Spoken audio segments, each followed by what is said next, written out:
ओम शांति। आज हम 3 फरवरी 2026 की शिव बाबा की मुरली के गहरे ज्ञान सागर में गोता लगाएंगे। आज की मुरली मुझे लगता है एक आध्यात्मिक योद्धा के लिए एक प्रैक्टिकल गाइड की तरह है।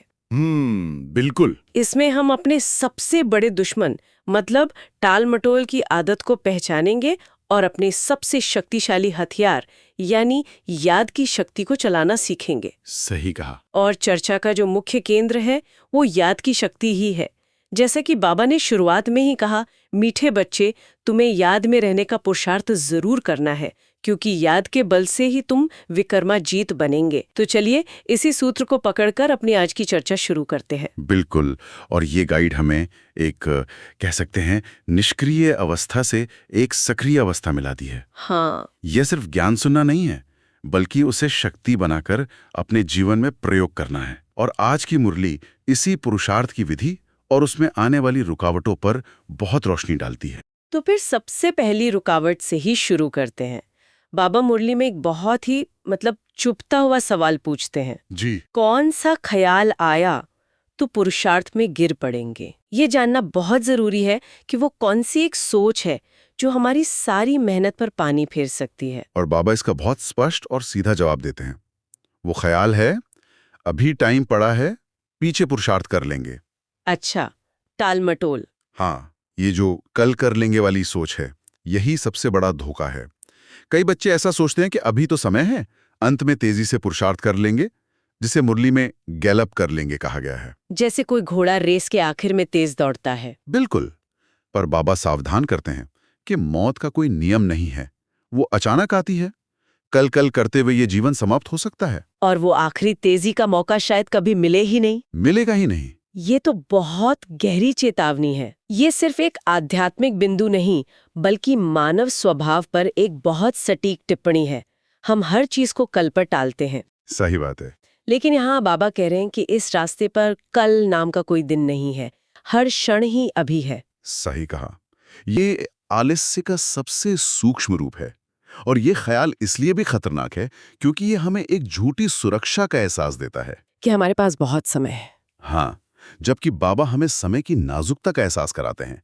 और इसी अर्जेंसी को समझकर जो बच्चे पुरुषार्थ करते हैं, उन्हीं को बाबा खुदाई खिदमतगार कहते हैं। जब बाबा खुदाई खिदमतगार शब्द का प्रयोग करते हैं तो मेरे मन में हमेशा ये सवाल आता है कि ये दुनियावी समाज सेवा से कैसे अलग है। इसका रूहानी पहलू क्या है? बहुत अच्छा सवाल है। खुदाई खिदमतगार मतलब वो जो खुदा की खिदमत करे। और खुदा की खिदमत क्या है? उनकी संतान की खिदमत। बिल्कुल, आत्माओं की खिदमत करना। ये रूहानी सेवा है, जिस्मानी नहीं। इसका अर्थ है आत्माओं को दुख और विकारों के बंधन से मुक्त कराना, जिसे बाबा अपनी सरल भाषा में सैल्वेस करना कहते हैं। जैसे किसी को डूबने से बचाना आत्मा को जन्म जन्मांतर के लिए सुखी बनाती है। और ये जो रूहानी सेवा है, ये इसलिए भी इतनी ज़रूरी हो जाती है क्योंकि हम सृष्टि चक्र के एक बहुत ही महत्वपूर्ण मोड़ पर खड़े हैं। बाबा इसी चक्र के रहस्य को खोलते हैं, है ना? हाँ, बाबा पूरे कल्प वृक्ष के आदि, मध्य और अंत का रहस्य समझाते हैं। वो हमें याद दिलाते हैं कि यही भारत जो कभी पारसपुरी था, जहां पवित्रता, सुख और शांति का राज्य था, वो अब पतित यानी आयरन एज्ड बन गया है। ये ज्ञान हमें वो बड़ा परिप्रेक्ष्य, ए बर्ड्स आई व्यू देता है, जिससे हम समझ पाते हैं कि ये सेवा क्यों इतनी महत्वपूर्ण है। मतलब बाबा सिर्फ ज्ञान नहीं दे रहे, वो सदियों से चली आ रही गलतफहमियों को भी सुधार रहे हैं। बिल्कुल। जैसे कि श्री कृष्ण के बारे में मुरली में बताया गया है। बिल्कुल। शास्त्रों ने श्री कृष्ण को द्वापर युग में दिखा दिया, जिससे सारा हिसाब ही गड़बड़ हो गया। बाबा आकर इस 5000 वर्ष के चक्र का एक्यूरेट हिसाब किताब समझाते हैं कि वो तो सतयुग के पहले राजकुमार थे। जी। जब आत्माएं धर्म भ्रष्ट और कर्म भ्रष्ट होकर सब कुछ भूल जाती हैं, तब एक बाप ही आकर सबको सच्चा रास्ता बताकर वापस मुक्तिधाम और जीवन मुक्तिधाम ले जाते हैं। इसीलिए उन्हें सर्व का सद्गति दाता कहा जाता है। तो इसका मतलब ये हुआ कि सच्चा ज्ञान सिर्फ नई जानकारी पाना नहीं है, बल्कि सदियों से हमारे मन में बैठी हुई गलत धारणाओं को मिटाना भी है। सही कहा। और इस सारे विशाल ज्ञान का जो निचोड़ है, बाबा उसे एक बहुत ही सरल सूत्र में बांध देते हैं। देह के सब संबंध छोड़, देह अभिमानी बन, बाप को याद करो। यही सार है। क्योंकि जब दुनिया पूरी तरह पतित हो जाती है, तभी पतित पावन परमात्मा को आना पड़ता है। वो ज्ञान का सागर है, पर वो आकर कोई कर्मकांड नहीं कराते। नहीं। वो भक्तों को ज्ञान देते हैं, और उस ज्ञान का सार है योग, यानी याद। इसी योग अग्नि से आत्मा पावन बनती है। और ये समझना भी बहुत दिलचस्प है कि सुखधाम यानी सतयुग में कोई भी भगवान को याद नहीं करता। नहीं करता। क्यों? क्योंकि वहां दुख है ही नहीं। याद हमेशा दुख में ही आती है। एग्जैक्टली। सतयुग में तो आत्मा को बाप से 21 जन्मों का वर्षा मिल चुका होता है। वहां अप्राप्त कोई वस्तु है नहीं, इसलिए पुकारने की जरूरत ही नहीं पड़ती। जरूरत ही नहीं है। याद की जरूरत संगम युग पर पड़ती है, जब हमें वर्षा लेना होता है और विकर्मों को भस्म करना होता है। ये एक और बहुत ही दिलचस्प और कभी-कभी मुश्किल लगने वाले विषय की ओर ले जाता है, बना बनाया खेल या ड्रामा। जी। मुरली में कहा गया है कि किसी के भी पार्ट में कोई बदलाव नहीं हो सकता। यहाँ एक विरोधाभास सा लगता है। अगर सब कुछ पहले से ही तय है, तो फिर बाबा बार बार पुरुषार्थ करने पे इतना जोर क्यों देते हैं? इन दोनों बातों में संतुलन कैसे बिठाएं?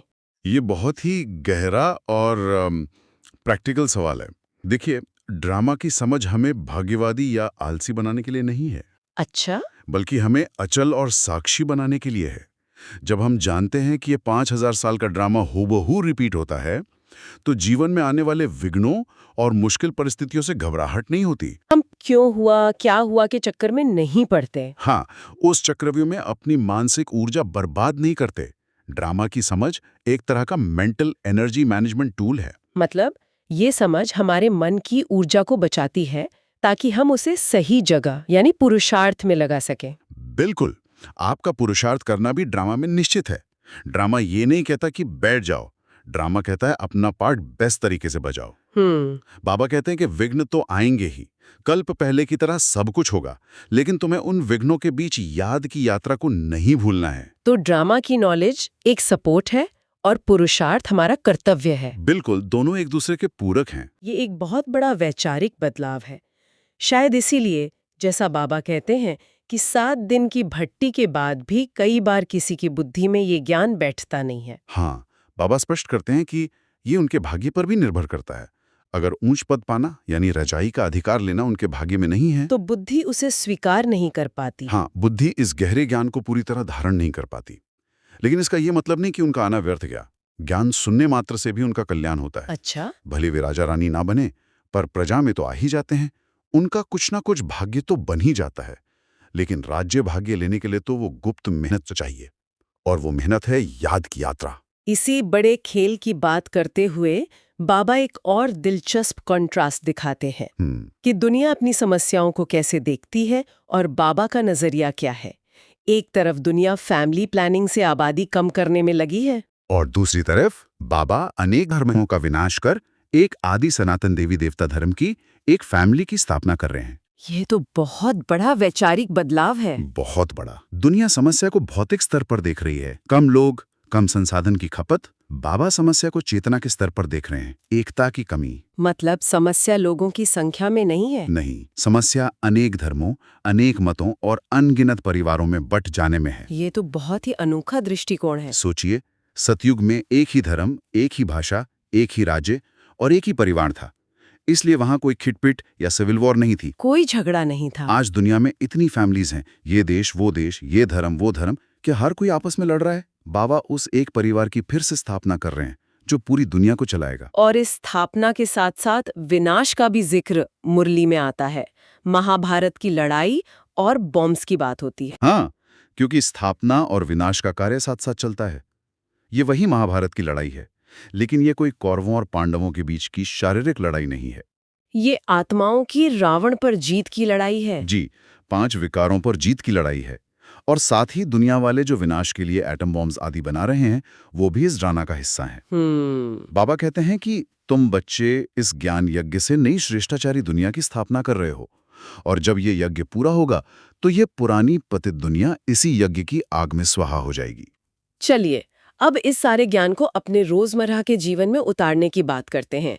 धारणा के लिए आज की मुरली का मुख्य सार क्या है? बाबा हमेशा 2 मुख्य पॉइंट्स देते हैं। अच्छा। आज की पहली पॉइंट है मन की स्थिति को लेकर। अच्छा। यह बना बनाया ड्रामा है, ये पक्का निश्चय कर किसी भी विघ्न में घबराना नहीं है। और सबसे जरूरी, विघ्नों के कारण अपनी याद की यात्रा को कभी रोकना या भूलना नहीं है। ये यात्रा ही हमारी लाइफलाइन है। बिल्कुल का सच्चा परिचय देकर पावन बनने की युक्ति बतानी है, यानी जिसे बाबा कहते हैं दैवी झाड़ का सैपलिंग लगाना है। सैपलिंग लगाना। दुनिया वाले मिट्टी में पेड़ों का सैपलिंग लगाते हैं और हम खुदाई खिदमतकार आत्मा रूपी जमीन पर मनुष्य को देवता बनाने वाला ज्ञान का सैपलिंग लगाते हैं। क्या सुंदर एनालॉग है। और आज का वरदान भी इसी सेवा की सफलता की चाबी देता है। जी, मैंपन का त्याग कर सेवा में सदा खोए रहने वाले त्याग मूर्त सेवाधारी भव। इसका गहरा अर्थ क्या है? इसका अर्थ बहुत गहरा है। सेवा में सफलता तभी मिलती है जब मैंने किया का भाव पूरी तरह खत्म हो जाए। अंगार। हाँ, ये मैंपन या अहंकार एक फिल्टर की तरह काम करता है। ये परमात्मा से आने वाली शुद्ध प्रेरणा और शक्ति को रोक देता है और हमारी अलौकिक सेवा को एक साधारण कर्म बना देता है। अच्छा। जब मैं हटता है और ये भाव आता है कि कराने वाला करा रहा है, मैं तो सिर्फ निमित्त हूं, तभी हम एक साफ चैनल बनते हैं और हमारी सेवा अलौकिक हो जाती है। उसका प्रभाव हजारों गुना बढ़ जाता है। और इसी से जुड़ा आज का स्लोगन है जो बिल्कुल इसका अगला कदम लगता है, व्यर्थ को समाप्त कर दो तो सेवा की ऑफर सामने आएगी। बिल्कुल, ये बिल्कुल वैसा है जैसे एक साफ बर्तन में ही कोई शुद्ध चीज डाली जा सकती है। जब हमारा मन व्यर्थ संकल्पों, चिंताओं और पुरानी बातों के कचरे से खाली और साफ होता है, तभी परमात्मा उसमें सेवा के श्रेष्ठ संकल्प डाल सकते हैं। और अवसर भी तभी मिलते हैं। हाँ, प्रकृति और निमित्त बनी हुई आत्माएं भी ऐसे ही साफ मन वाले सेवाधारियों को सेवा का अवसर प्रदान करती हैं। जहां स्वच्छता है, वहां दिव्यता और सेवा स्वतः आकर्षित होती है। तो आज की इस पूरी चर्चा का सार यही है कि हमारी आध्यात्मिक यात्रा का मुख्य पुरुषार्थ याद की यात्रा है। बिल्कुल। इसी से हमारे विकर्म विनाश होंगे, हम पतित से पावन बनेंगे और फिर पावन दुनिया की स्थापना के निमित्त बन सकेंगे। हाँ, और ये ज्ञान बहुत गुप्त है। दुनिया नहीं जानती कि ये रावण के साथ एक सूक्ष्म युद्ध चल रहा है। इस युद्ध को किसी शस्त्र से नहीं, बल्कि केवल याद के बल से ही जीता जा सकता है। इसमें हर एक आत्मा को श्रीमत पर चलकर अपना कल्याण स्वयं करना है। रोज अपनी जांच करनी है कि मैंने कितना समय बाप को याद किया और कितनी रूहानी सेवा की। जाते जाते एक विचार सबके लिए छोड़ते हैं। मुरली में बाबा ने एक बहुत रोचक बात कही कि गीता में ज्ञान है और भागवत में जीवन कहानी। और वो गीता तो आधे घंटे में पढ़ लेते हैं, लेकिन ज्ञान सागर का ज्ञान तो निरंतर चलता रहता है, अथाह है। ये सोचने वाली बात है कि आधे घंटे में पढ़ी जाने वाली उस गीता और परमात्मा द्वारा दिए जा रहे इस निरंतर एलो ज्ञान में क्या गहरा संबंध है, और ये समझ हमारे पुरुषार्थ को कैसे और शक्तिशाली बना सकती है। ओम शांति।